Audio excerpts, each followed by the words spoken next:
Party की तरफ से एमजी नरेगा पे एक प्रोग्राम दिया गया। आप सब जानते हैं मोहनदास करमचंद गांधी जिन्होंने इस देश को आजाद करवाया, इस देश को वो अपने तो मैं तो एक शेर पढ़ना चाहता हूँ कि इस तरह पर मजदीद ये कोई में पानस एहसास कारतस मजरास गुड़ पन्नी पानी का इस तरह पर मजदीद ये कोई में पानस एहसास कारतस मजरास गुड़ पन्नी पानी का ये ज़मीनस पर समित इश्क़ ज़मानिश का करो आलिमे इंसान आला दोस्तानिश का करो तो बजम नारा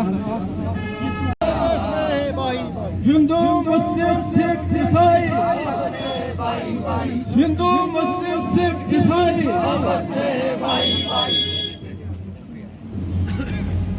बहुत बहुत शुक्रिया आपका।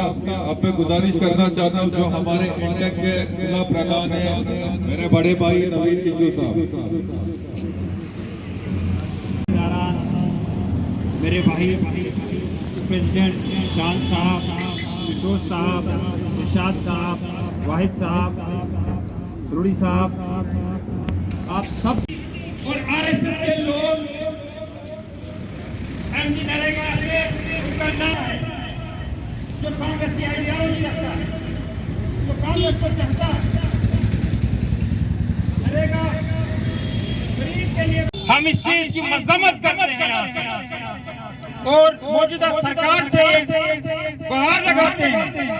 कि जल्द से जल्द इस फैसले को वापस लिया जाए और गरीब को मजबूत किया जाए, न कि उसको मिटाया जाए। एमजी नरेगा गरीब का हक है, गरीब का रोजगार है। आप एमजी नरेगा को हटाकर गरीब की नस्ल को हटा रहे हैं। आप अमीर को अमीर बना रहे हैं और गरीब को गरीब बना रहे हैं। इस पॉलिसी को खत्म करने के लिए आज कांग्रेस पार्टी यहाँ पे बैठी है जो गरीब के हक के लिए लड़े, जो गरीब। दो तीन नारे लगाऊंगा तो आप उसका जवाब दीजिए। Indian national Congress, Indian national Congress, Rahul Gandhi, Rahul Gandhi, करा साहब, पीएल खान साहब, पीएल खान साहब, इरशाद साहब। तो मैं ये तो सभी ने अपनी ब्रीफ कर ही दिया है कि हम किस बारे में ये सबसे पहले तो आप सभी मीडिया बंधुओं का मैं बहुत बहुत आभारी हूं कि आपने हमारे जो आज का इस प्रोग्राम को कवर करने के लिए कष्ट किया। आज न सिर्फ जिला किश्तवाड़ में बल्कि पूरे नेशन में कांग्रेस पार्टी की जानिब से नेशन वाइड जो ये मनरेगा पे हमला हुआ है उसके बचाव में कांग्रेस पार्टी ने पूरे हिंदुस्तान भर में हर जिला सतर पर आज वन डे सिंबॉलिक धरना देने का जो ऐलान किया है, जिसकी कड़ी आज आपके सामने यहाँ जिला किश्तवाड़ में भी हुई। आप सब लोगों को मालूम होना चाहिए कि 2005 में यूपीए सरकार में जो कांग्रेस की सरकार थी, गरीबों के लिए, दूर दराज पहाड़ों में रहने वाले उन लोगों के लिए जो एक रोजगार देने का काम इस एक्ट के तहत, इस एक्ट के द्वारा किया गया था, जिससे जो कि एक स्कीम नहीं थी। हम बार बार, पूरी कांग्रेस पार्टी बार बार यही दोहराती है कि जो हमने कानून बनाया था वो एक एक्ट था, Mahatma Gandhi national rural guarantee act था। वो एक एक्ट था, कानून था, कोई स्कीम नहीं थी। अगर हमारी सरकार मजदूरों को, बेरोजगारों को और युवाओं को खासकर काम देने में अगर कहीं पे असफल होती तो हम कानूनी तौर पे पूरे उसकी जिम्मेदारी लेते हुए उनको हक था कि वो हमसे पैसे मांगे। जैसे कि आपको मालूम है, हर गली में, हर कोचे में, आपके गांवों में जो गलियां बनी, कोचे बने, दंगे बने, रास्ते बने, वो इसी एमजी नरेगा स्कीम के तहत बने। आज बदकिस्मती से 2014 के बाद जो केंद्र में ये भाजपा की सरकार आई है, इनकी जितनी भी नीतियां हैं वो सारी गरीब आवाम के विरोध में है, और बजाय उसके कि वो नसीहत लेते कि हमारी सरकार की हर पॉलिसी जो है गरीबों के हित में नहीं है, और उसके बजाय वो खुद अपने पीठ थपथपा रही है और झूठ बोलने में इतनी माहिर है, इतनी चालाक तरीके से लोगों को गुमराह कर रही है। जैसे कि कल ही मैं एक वीडियो देख रहा था आपके माध्यम से, किश्तवाड़ में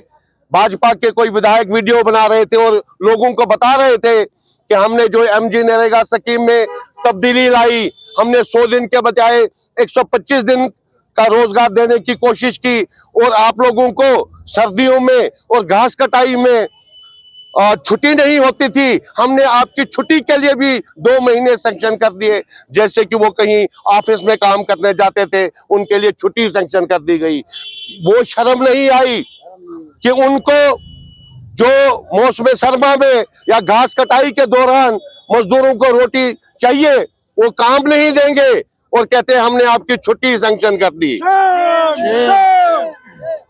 उसके साथ साथ आप लोगों को मैं बताना चाहूंगा इसमें जितनी तब्दीलियां हुई, एक तो इसके नाम को लेकर महात्मा गांधी जी जो पूरे देश के हमारे 145 करोड़ लोगों के दिलों में बसे हैं, क्योंकि हिंदुस्तान को आजाद कराने में महात्मा गांधी जी का जो रोल था उसको कोई नहीं भुला सकता। महात्मा गांधी जी की जो लोगों के दिलों में जो इज्जत है वो कोई नहीं निकाल सकता। मैं इनके नाम बदलने से कुछ नहीं होता, ये एमजी नरेगा स्कीम का नाम बदल सकते हैं, लेकिन लोगों के दिलों में जो महात्मा गांधी के लिए एक इज्जत है वो कोई नहीं निकाल सकता। भारतीय जनता पार्टी का कहना है कि एमजी नरेगा नाम बदलने से इनको कोई आपत्ति नहीं है, बल्कि राम जी के नाम से इनको आपत्ति है। नहीं, मैं आपके माध्यम से कहना चाहता हूं कि जो उन्होंने वीबीजी राम जी का नाम इसको दिया है, ये खासकर मैं कहूंगा एक समुदाय को गुमराह करने की कोशिश की जा रही है। ये भगवान राम जी का नाम से नहीं है। आप इसका पूरा मतलब निकालें, विकसित भारत, रोजगार एंड आजीविका मिशन और वो ग्रामीण, कहाँ है भगवान राम जी? बताइए मुझे, कहाँ भगवान राम जी का नाम है? अगर भगवान राम जी के नाम से ये स्कीम बनाए हमें कोई आपत्ति नहीं, कांग्रेस को वैसे भी कोई आपत्ति नहीं है। ये कोई भी नई स्कीम लॉन्च करे, किसी भी नाम से लॉन्च करे, मतलब इतना ही है कि लोगों को उसका फायदा होना चाहिए, लोगों का उसका नुकसान नहीं होना चाहिए। और वैसे भी भगवान राम जी एक पूजनीय है,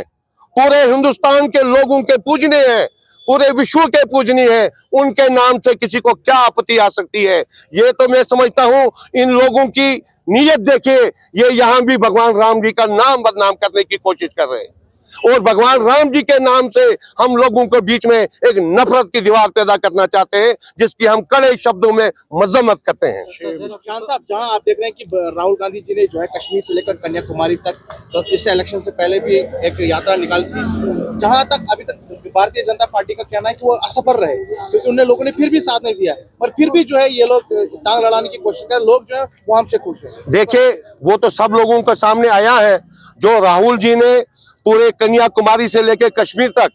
पद यात्रा की, लोगों से बात की, लोगों से मिले, हर लोगों की मुश्किलातें जानी, ये कोई छोटी बात नहीं है। ये तो बाथरूम भी जहाज में जाने की कोशिश कर रहे हैं। हमारे प्रधानमंत्री जब से प्रधानमंत्री बने तब से हमें खाली ये पता करना होता है कि वो इंडिया में कब आएंगे, वो तो जहाजों में ही घूमते रहते हैं। उनको क्या मालूम कि हमारे राहुल जी ने कन्याकुमारी से कश्मीर तक जो पद यात्रा की उसके क्या नतीजे हुए, और उससे जो पूरे हिंदुस्तान में भाईचारा कायम हुआ, उससे जो हिंदुस्तान की लोगों को एकजुट होके दोबारा चलने का मौका मिला, वो उनको क्या मालूम है? वो तो चाहते ही नहीं कि हम इकट्ठे चले, यहाँ हिंदू मुस्लिम मंदिर मस्जिद, और इसी सिलसिले में उनकी राजनीति चलती है। आप कहते हैं कि सरकार, ये सरकार इनकी वोट चोरी से बनती है। अगर वोट चोरी से नहीं बनती, मैं आपके माध्यम से आज आपके माध्यम से एक बात पूछना चाहता हूँ कि जो हमारे संविधान ने हमको एक मौका दिया था कि सबको एक उसके तहत चलने का अधिकार दिया था, मुझे बताइए, इलेक्शन कमीशन ऑफ इंडिया का चुनाव जब भी होता था उसके लिए वर्तमान उसका प्रधानमंत्री और लीडर ऑफ अपोजिशन किसी भी पार्टी का भी क्यों ना हो, और उसके साथ तीसरा मेंबर जो होता था सुप्रीम कोर्ट का चीफ जस्टिस ऑफ इंडिया होता था, ताकि निष्पक्ष तरीके से उसका चुनाव आयोग का चुनाव किया जा सके। मगर आपके माध्यम से मैं पूछना चाहता हूं, क्या जरूरत पड़ी भाजपा सरकार को? अगर उनको चोरियां नहीं करनी थी, अगर उनको कोई परेशानी नहीं थी, क्या जरूरत पड़ी उनको कि एक प्रधानमंत्री, एक लीडर ऑफ अपोजिशन और सुप्रीम कोर्ट के चीफ जस्टिस का नाम निकाल के वहां अपनी सरकार के एक मंत्री का नाम डाल दिया, ताकि मनमानी से वो कुछ भी करवाए। और उसके साथ साथ एक और बिल पार्लियामेंट में लाया कि भाई जो ये हमारे चुनाव आयोग है, चाहे वो कुछ भी फैसला करें, चाहे वो कुछ भी धांधली करें, चुनाव आयोग के खिलाफ कोई कार्रवाई नहीं हो सकती, चुनाव आयोग के खिलाफ कोई भी पर्चा नहीं लग सकता। और जब चुनाव आयोग रिटायरमेंट भी हो जाए, सरकार भी बदल जाए, लेकिन तब भी उसके खिलाफ कोई कार्रवाई नहीं हो सकती। मैं आपके मीडिया के माध्यम से ही पूछना चाहता हूं, अगर ये निष्पक्ष तरीके से चुनाव जीते हैं, फिर ये सारी धांधली करने की प्रक्रिया क्यों की जा रही है? साहब, आपको लगता है कि आप जो इस बिल को रोकने के लिए जो कांग्रेस इसको इतना बड़ा संघर्ष करे, कि आपको लगता है इस बिल को रोकने में कामयाब हो सकती है? देखिए, कांग्रेस ने हमेशा संघर्ष किया है। कांग्रेस ने पहले भी इस सरकार को, इस अंधी सरकार को 2-1 बिल वापस करवाने पे मजबूर किया है, और आज भी इस मनरेगा बिल पे कांग्रेस ने पूरे नेशन वाइड, पूरे हिंदुस्तान में जो अभियान शुरू किया है, हमें पूरी उम्मीद है हम तब तक चैन से पीछे नहीं हटेंगे जब तक इस बिल को ये वापस नहीं लेंगे। कांग्रेस पार्टी अभी खाली